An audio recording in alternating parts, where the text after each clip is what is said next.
বেরিয়ে এসো, বেরিয়ে এসো।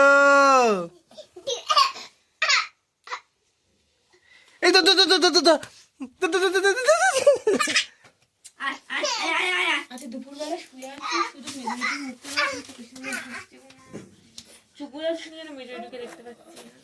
খারাপ লাগছে তার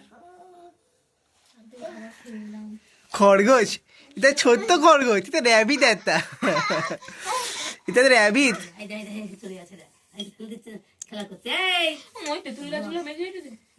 এই র্যাবিট, র্যাবিট, এই ছোট্ট র্যাবিট, ছোট্ট র্যাবিট। এখন শুনতেছি বাবা বলে বাবা মা মরে গেলে জায়গা ছেড়ে দিতে হবে। দীর্ঘ 30 বছর ধরে আছে, আর বার ভাগ করে না। 10 বছর একটা জায়গায় 10-20 বছর থাকলে আর তার হয় না। 30 বছর ধরে আছে। ভাগ করে না। করতো মানুষকে না খাই